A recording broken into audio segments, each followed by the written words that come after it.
प्रणाम आप सभी को मेरे चैनल आज तक बिहार में, और मैं हूं सोनू कुमार। दोस्तों, कांग्रेस ने एक वीडियो जारी किया है जिसमें एआई वीडियो है और मोदी जी के मां के ऊपर ये वीडियो है, और मोदी जी जो चुनाव बिहार में लड़ रहे हैं जिस तरीके से, उस पर ये वीडियो बनाया गया है। उस वीडियो में ये दिखाया जा रहा है कि मोदी जी सोए हुए हैं और उसकी मम्मी सपने में आती है और ये बोलती है, बेटा तू मेरे नाम को कब तक अपने चुनाव में घसीटता रहेगा मुझे, और कब तक तू मेरे नाम से राजनीति करता रहेगा, ये सही नहीं है, तू गलत कर रहा है। तो मोदी जी जो अभी फिलहाल में ये काम जो कर रहे हैं, अपने माँ के नाम पर राजनीति कर रहे हैं, ये लगता है कि ऐसा प्रधानमंत्री इससे पहले किसी ने किया ही नहीं होगा। एक तरफ मोदी जी ये कहते हैं मुझे मेरी माँ को गाली दिया गया, तो मुझे ये समझ में नहीं आता, कहीं आपके माँ को किसी ने गाली दिया, वो जेल में है, बिहार बंद करवाए, फिर उस नाम को बार बार चुनाव में यूज करना, ये स्वाभिमान के लिए खराब चीज नहीं है। ये स्वाभिमानी व्यक्ति का पहचान ऐसा नहीं हो सकता है, और मोदी जी एक बेहतर लीडर हैं, तो ऐसा नहीं करना चाहिए उनको। एक और पहलू इसमें देखा जाए तो पहले नोटबंदी की लाइन में अपने माँ को खड़ा किया गया, फिर माँ के पैर धोने का रील बनवा रहे हैं मोदी जी, बताइए कितना बढ़िया बात है। अब चुनाव में उनके नाम का इस्तेमाल किया जा रहा है, तो मोदी जी के लिए तो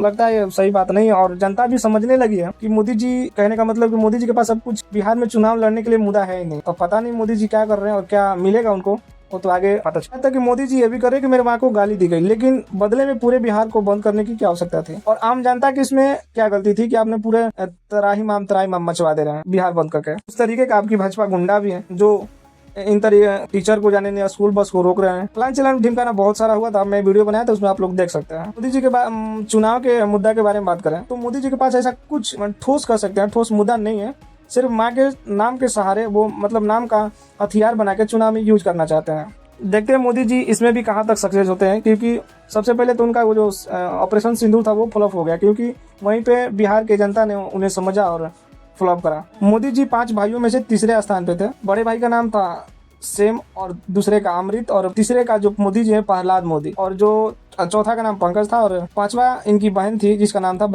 बसंती। बेचारी मोदी जी की माँ अब चल बसी है, स्वर्ग में है, उनको आत्मा की शांति मिले। उनका निधन 30 दिसंबर 2022 को हुआ था। गांधीनगर में उनका अंतिम संस्कार भी हो गया था। में एक और मुद्दा बताया जा रहा है कि उनका पिंडदान भी हो चुका है। 5 मई 2023 को पंकज मोदी ने वाराणसी में पिंडदान किया था, माँ और पिता दोनों को। पिंडदान उसी दिन संपन्न हुआ था। नरेंद्र मोदी चुनाव प्रचार में व्यस्त थे, इसलिए वहां शामिल नहीं हो चुके हैं। पिंडदान क्या आता है तो पूरे डिटेल से बात करते हैं। हिंदू धर्म में पिंडदान सिर्फ एक ही बार किया जाता है, दोबारा तब होता है जब आपसे कुछ गलती हो गया उसमें। अगर सच बात एक और कहें तो दुख लगेगी। पिंडदान में मुंडन यानी बाल छिलवाना बहुत जरूरी होता है हिंदू धर्म के संस्कार के अनुसार, लेकिन मोदी जी बेचारे ने नहीं छिलवाई थी, उन्होंने अपना मुंडन ही नहीं करवाया। एक खबर और निकल के आ रही है कि मोदी जी बिहार में माँ के फिर से पिंडदान करने जा रहे अपने जन्म दिवस पर, यानी अपने जन्मदिन पे। ऐसा लगता है कि ये सब चुनाव जो चल रहा है, जो चुनावें चल रही हैं, उनका लाभ लेने के लिए ये सब किया जा रहा है। वहीं पे कांग्रेस के प्रवक्ता सुप्रिया ने ये भी कहा, सवाल उसने ये उठाया कि मोदी जी किसी भी हद तक गिर सकते हैं चुनाव जीतने के लिए, चाहे माँ के घसटने की बात हो या कुछ और भी बात है। चुनाव के बारे में ही बात कर लेते। बिहार में 243 सीटों पर चुनाव होने वाली है, और मोदी जी